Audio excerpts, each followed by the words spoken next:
Hello, everybody. Here I am, Hebro77, cutting in here before we watch this toy review. I want to make a few corrections. Hasbro did not get their start from Mr. Potato Head. Um, that was an assumption that I made way early years ago. I think 3 or 4 years ago. Hasbro was actually founded in 1923 by Henry Hille and Herman Hassenfeld, and it's incorporated and headquarters in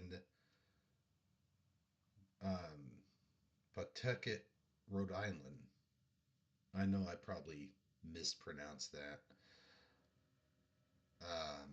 But anyway,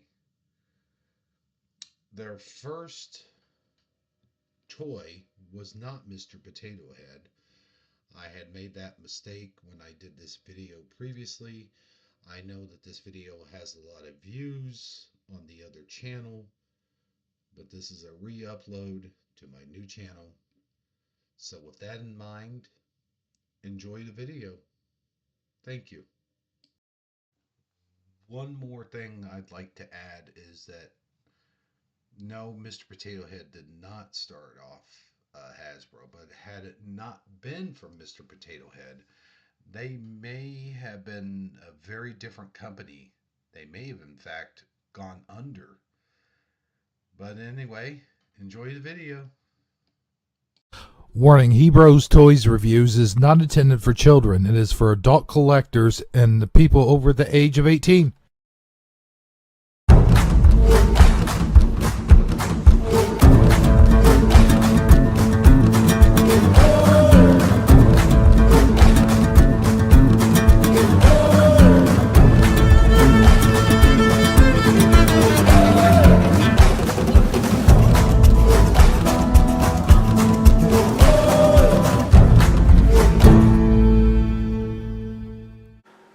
Hello, everybody. Hebro77 here, and today I will be talking about the history and toy review of Mr. Potato Head, and how if it weren't for Mr. Potato Head, there would be no Hasbro. So let's dig in today and let's talk about potatoes. I guarantee we're going to have a spud of a good time. Boy, that was a bad spud. Oh, pun, I mean. Pun. Pun. Budly history of Mr. Potato Head. And as you can see here, what is the measure of a man? Is it the gallant stride and his blue plastic sneakers? I'm not going to read all of this, but we are going to go over the facts, just the facts. Here we go. Mr. Potato Head was conceived in 1949, the brainchild of Brooklyn-born toy inventor George Lerner. Lerner originally came up with the idea of inserting small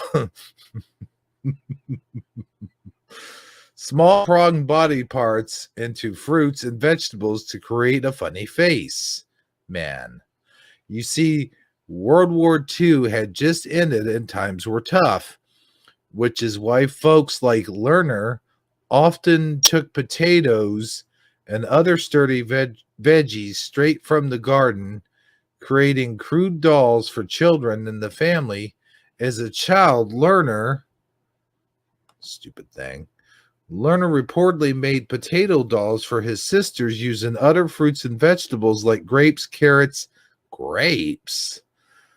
for facial features. Oh, using grapes and carrots for facial features. Okay, I get it.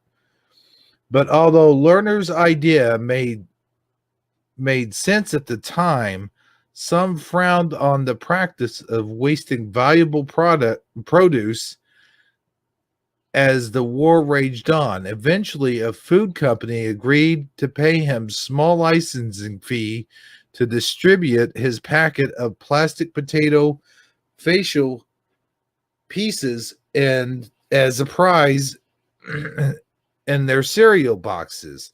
Lerner could have called it a day at that point, but he was confident in his starchy creation that he showed the idea to two brothers, Henry and Merrill Hansfield, who conducted a small school supply and toy business called Hansfield Brothers, later shortened to Hasbro. Oh, wow.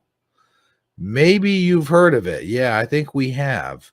The brothers were intrigued by the unique product, so they paid cereal company $2,000 to stop production on Leonard's plastic parts and bought the rights to the toy for $5,000. Mr. Potato Head was officially born on May 1st, 1952. So, ladies and gentlemen, I got something to tell you. First of all, let's go back here. Ew, like that. So here's the thing. Mr. Potato Head, this guy who invented Mr. Potato Head, was solely responsible for the creation of Hasbro. So if it weren't for Mr. Potato Head, we wouldn't have got such fine products as G.I. Joe. And I'm going to edit this later, but we wouldn't have got such fine products as G.I. Joe, My Little Pony, the Care Bears, Transformers. Yeah, I don't know why I went straight to My Little Pony after G.I. Joe when I should have went to Transformers. But anyway, I just thought that was an interesting story to tell you. And now on with the review. This is my potato head collection. And I'm sure, as you'll see, these potato heads look much different than the potato heads that you remember as a child. And they'll probably look way different than what Lemire had in mind, or what Lemire's original potato head was back in 1940. Well, shit, if I... Shoot, sorry. If I can get these glasses to stay on him. Okay, well, no, that's a little crooked. Anyway, that's not going to happen. I'm going to stand him up here because these are slightly bigger than G.I. Joe's or He-Man figures. As you can see right here, I've got a plastic mustache on Mr. Potato Head. However, these potato heads from the late 70s, early 80s had felt mustaches, eyebrows, and even sideburns that came down to here. These are two Mr. Potato Heads, although you could get all of these parts for them, so more than likely you had more than one Mr. Potato Head. You had two, so you could dress one up as a woman, one up as a man, and then you'd have Mr. and Mrs. Potato Head. Of course, much later you would get this variant of potato heads. Mid to late 80s is when this variant would come out, and this would become the standard potato heads that we actually have today. Let's look in the can here. You can see potato heads had many parts, couple occupations. The two most popular occupations would be fireman, which also came with the vintage potato head as well, or police officer, which did not come so much with the vintage potato head, but the vintage potato head came with a farmer's hat or a sombrero, which I always thought it was funny to dress him up in the sombrero. And yeah, this might sound a little bit racist, but pretend like he was a Mexican potato ole, I guess. This variant, the new generation of potato heads, as I would like to call them, instead of having sort of like a square, oh my eye, what are you doing? Don't worry, I'll return it. Instead of having a sort of slitted piece that you would put in and into these slitted holes, you had round holes, as you can see with these, that you would put the features, the facial features into, whatnot have you. And not only that, but with the addition of arms now, you have the added feature which you could put accessories. You could clip on accessories onto their hands, as opposed with the old way, the accessories would have to clip onto a little slitted spot on the pants accessory. In this case, being Mrs. Potato Head's dress, you would have a purse. It would have a hook on it. You would slip that hook. You would slip that purse onto the hook. As with the arms, let's see if I have an example. Okay, well, you could snap little things onto the arms, and they also had that arm is not having it, but anyway, as far as Potato Head variants, these are the only Potato Head variants that I own. Slipping her flower here onto her arm. I don't know necessarily if I would want to get I don't know necessarily if I would want to get like the cucumber potato heads or the other versions of Potato Head that were out maybe like in the 40s or 50s. But I thought that would be interesting to show you to read a brief history of it. And you can see these older Potato Heads had pegs on the bottom for feet, and what you would do is you had these shoes, and the shoes were two separate shoes instead of one clumpy shoe like this one. So you would peg the shoes onto the feet like this. Son of a gun, he keeps getting away from me. And of course you could put pants on him. Let me show you. Now you have a Mr. Potato Head fireman. He's got the fire hat. Unlike with today's Potato Heads, which you would have to put on a belt if you wanted them to become a fireman or a policeman,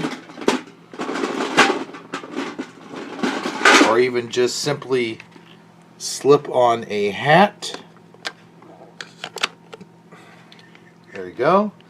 And of course he would have a belt that went across the bottom here, and you would do that by taking off the shoes, and of course the belt would come on and slip through the armholes as well.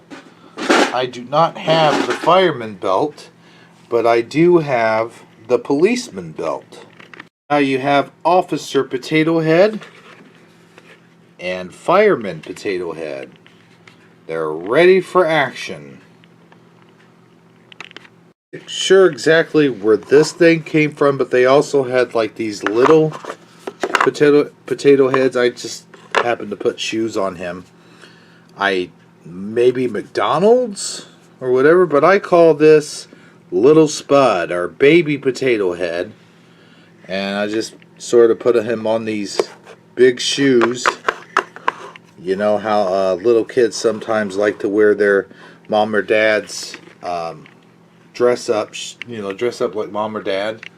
So there you have it. That's really all I have to say about the Potato Heads. For those of you that probably didn't know existed these Potato Heads, I'm sure you're very interested in this. You can get these older potato heads on eBay fairly cheap, or at least when I got them. Of course, that's been a long time ago.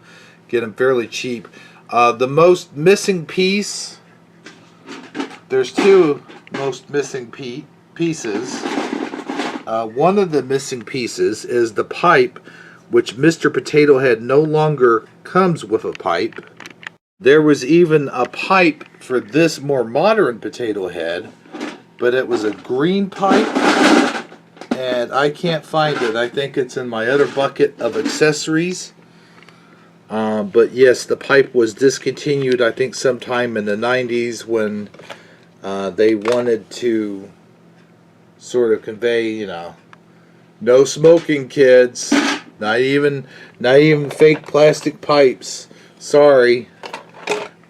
I think that's about the same time they got rid of bubble pipes. But they have brought back bubble pipes, so I'm not quite sure what that is. But the most missing pieces are the pipe and the felt